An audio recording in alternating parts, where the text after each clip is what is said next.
You got to give Valparaiso a lot of credit. They came out and, proverbially punched us in the face to start the game. They just played so hard, and you can't spot a team like that the way we did. We were down 15 and a half, but I was really proud of the character of the guys and the fabric of the guys. They knew we didn't play well in the first half.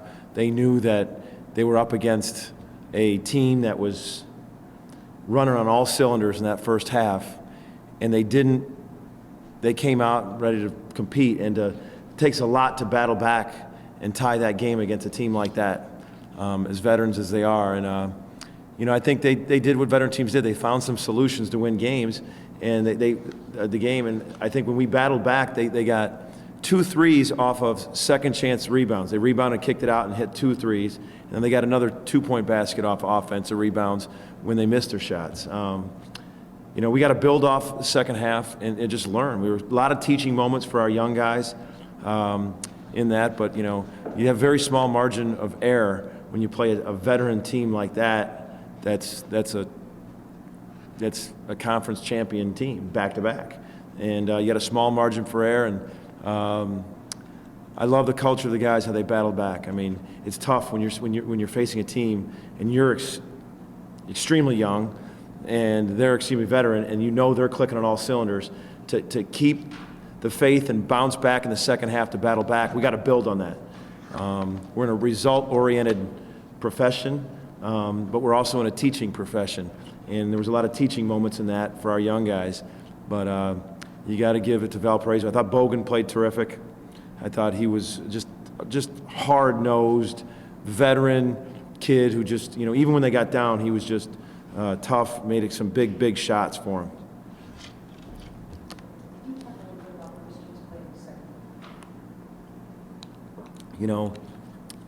The younger guys feed off them. I mean, they started getting their confidence when Christian just came out, like he does so many times, was just playing so hard. For Christian's worked on a shot. He's knocked down that 15-footer all year, and they were giving it to him. They were playing completely off Kiki, completely off London, completely off Christian. Christian was 0 for 6 at halftime, and he had 5, really good looks, and he was short on all his jump shots. And I just told him, you can't let it bother you. He was bothered that he missed those shots, and he just can't be. He's got to keep shooting. He's worked too long and hard on his shot. Even this 5th foul, he had a wide open shot, and he decided just to drive it when the kid was already set. There's no doubt it was a charge. But in terms of what he means to us and what he means to the culture of the program, those young guys fed off Christian and his belief coming out of the locker room. And that's why he's everything to us right now. Culture, effort, and production. As you said, this is a results-oriented business, but how encouraged are you that the gap maybe from top to bottom in your conference season? Well, when you take out Ben's 4-year experience and Cully's experience, I believe we're the youngest team in the country. We were the 6th youngest with them. And from what someone told me, that Valparaiso, with their 7 seniors and some 5th-year seniors, they're the oldest.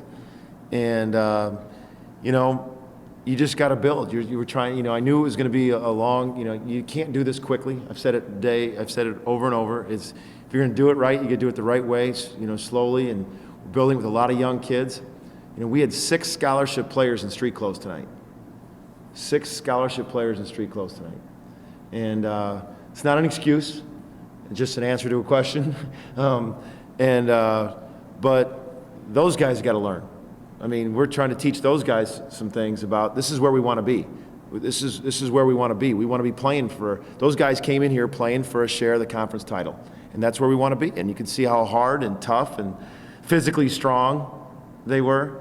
But encouraged, we got to build off that second half. I mean, it's very hard to come back from a 15-point deficit against a veteran team when you're young, and they were clicking on all cylinders to change the tide, and we did it. Another last-minute decision on Dan. You're not going to he's feeling concussion symptoms, so you're not. It isn't like you don't tell a kid if he's got a sore ankle, you might say, hey, tape it up and play. You're not going to do that with concussions. So he's got to come back on his own terms, on his own time. And when he says he's right, then he'll come back. But he's not. He says he's not feeling right. So you're not. I mean, you're not going to push any young kid if he's not feeling right in the head to come back. Cully Payne seemed to be in a hand brace of some sort. What's the situation with him right now? Well, it's been so swollen. It happened a week ago today in the Milwaukee game. The swelling was so severe, and it still is. He gets it checked out tomorrow. MRI, specialist, everything tomorrow. So we'll get a diagnosis tomorrow. It's been too swollen for a week to get a diagnosis.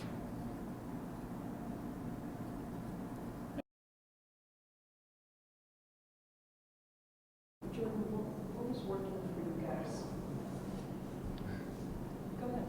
What was working for you guys in the second half that wasn't working in the first half? Obviously in the first half, they really started to come at us with their transition, and we weren't ready for that. And I feel like in the second half, we threw a couple of different things at them with a little 1-2-2 press, and then back into a zone defense that kind of threw them off, and we got back in transition as well, and guys just turned it up on defense really. Joe, just talk about the energy you try to bring. I know you're not 100% healthy. Talk about it. Coach just tells me every day, just my presence can, spark guys, get them to go a little bit harder. And that's exactly what I try to bring. I don't try to do too much. I just try to bring to the table what I bring, and that's energy, heart, toughness, and just kind of lock guys down. And hopefully, other guys will catch on. Were you guys aware that they, even though the big league to Detroit on the weekend, and we kind of thinking they could? Yeah, we had seen that game, and we had spoken about that at halftime, knowing that, we're still in this game. If we were only down, 12, we could make a run and come back in the second half, and which we did. But, it just came down to getting stops in the end, and, we didn't come through with that. when did you learn that Ben was not going to be available again?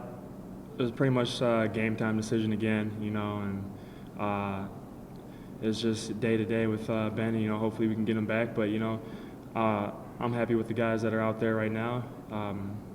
As you saw against UIC, we just got to get things together, and put a full 40 minutes together, and we can go on a run. So you're an Indiana kid, right? Yes, sir. What do you think of Valpo as a team? Oh, clearly, they showed why they're the best team in the league. They faced adversity. We came right back at them. It's happened before. Teams come right back at them, but they just show their toughness. Coach is telling us like they're like one of the oldest teams in the country. That experience comes in handy. Having a great coaching staff, with a lot of experience on that coaching staff too. That just makes for one great team.